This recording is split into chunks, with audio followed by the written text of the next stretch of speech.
Baik, pada saat ini kami dari kelompok 4 akan mengedukasi kepada teman-teman semua mengenai pemanasan global dan pengendalian radiasi. Baik, melalui video ini yang kami buat, kami mengangkat satu judul yaitu Lindungi Bumi, Lindungi Diri. Tahukah teman-teman bahwa suhu bumi terus meningkat dari tahun ke tahun? Bahwa es di kutub mencair, udara makin panas, dan bencana alam semakin sering terjadi. Semua itu adalah bagian dari pemanasan global dan krisis lingkungan terbesar yang sedang kita hadapi di saat ini. Simak video berikutnya.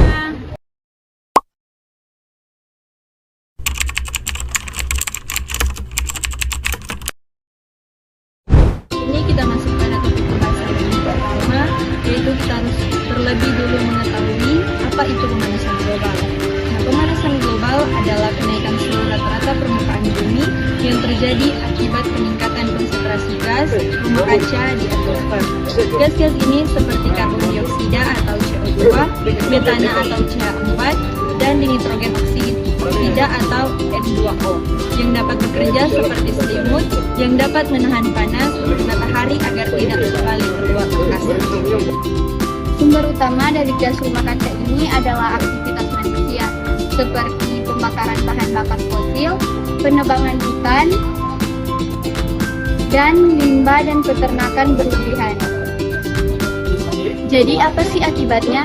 Yaitu akibatnya yang pertama, suhu bumi meningkat, lapisan es di kutub mencair, permukaan laut naik yang mengancam pulau dan pesisir, dan yang keempat, cuaca jadi tidak menentu seperti banjir, kekeringan, badai, dan gelombang panas menjadi lebih sering dan ekstrim. Kenapa kita harus peduli? Karena dampak pemanasan global bukan hanya soal alam, tapi juga soal keamanan dan kesehatan kita di masa yang akan datang. Berikut beberapa akibat dari pemanasan global. Yang pertama, kesehatan terganggu. Akibat polusi udara menyebabkan gangguan pernapasan jantung, dan sinar UV mengakibatkan kanker dan meningkatkan risiko katarak meningkat. Yang berikut, ketahanan pangan terganggu. Seperti cuaca ekstrim, merusak tanaman pangan, menyebabkan kelangkaan dan kenaikan harga makanan. Yang berikut, air bersih berkurang. Akibat pemanasan global, tentunya air bersih sangat penting karena kekeringan dan pencemaran mempersempit akses layanan konsumsi air. Yang berikut, konflik sosial meningkat yang mengakibatkan bencana alam dan kekurangan sumber daya, memicu migrasi dan konflik. Jika kita tidak bertindak sekarang, dunia di masa yang akan datang akan menanggung resikonya. Jadi, lindungi diri, lindungi bumi. Selanjutnya, mengenal radiasi di sekitar kita. Banyak orang yang mengira radiasi hanya berasal dari reaktor nuklir. Padahal, kita hidup berdampingan dengan berbagai bentuk radiasi setiap hari. Yakni, yang pertama, radiasi matahari atau UV, yang sangat penting bagi kehidupan, tapi berlebihan dapat merusak kulit, yang memiliki waktu permukaan bumi, kanker kulit, dan katarak. Yang kedua, radiasi elektromagnetik dari perangkat. Yang pertama, handphone, yang kedua, microwave, dan yang ketiga, menara GPS. Meski intensitasnya rendah, tetap perlu pengelolaan untuk paparannya. Selanjutnya, radiasi buatan. Yang pertama ada alat medis seperti sinar X.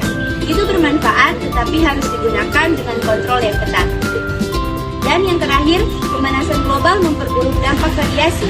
Misalnya, penipisan lapisan ozon akibat polusi, meningkatnya paparan sinar UV yang dapat membahayakan tubuh manusia. Langkah kecil namun berdampak besar. Apa yang harus kita lakukan? Setiap orang bisa berkontribusi, tidak perlu langsung besar. Cukup mulai dari hal-hal kecil yang dilakukan secara konsisten. Dalam kehidupan sehari-hari, kurangilah penggunaan kendaraan bermotor, gunakanlah transportasi umum seperti bersepeda atau jalan kaki. Tanaman menyerap CO2 dan memberi udara segar. Jika memungkinkan, beralihlah ke listrik dari panel surya atau hemat pengguna listrik. Kurangi sampah dan terulang, kurangi plastik sekali pakai, dan pisahkan sampah rumah tangga dengan benar. Untuk pengendalian radiasi, kenakan tabir surya saat beraktivitas di luar ruangan, terlebih saat siang hari. Kenakan pakaian panjang, topi, dan juga kacamata pelindung. Hindari beraktivitas fisik di luar rumah, terutama pada saat siang hari pada pukul 10 pagi sampai pukul 2 siang. Hindari menggunakan gadget berlebih, terutama pada saat tidur. Bila perlu, kenakan mode pesawat. Video dari kami semoga bermanfaat. Lindungi bumi, lindungi diri.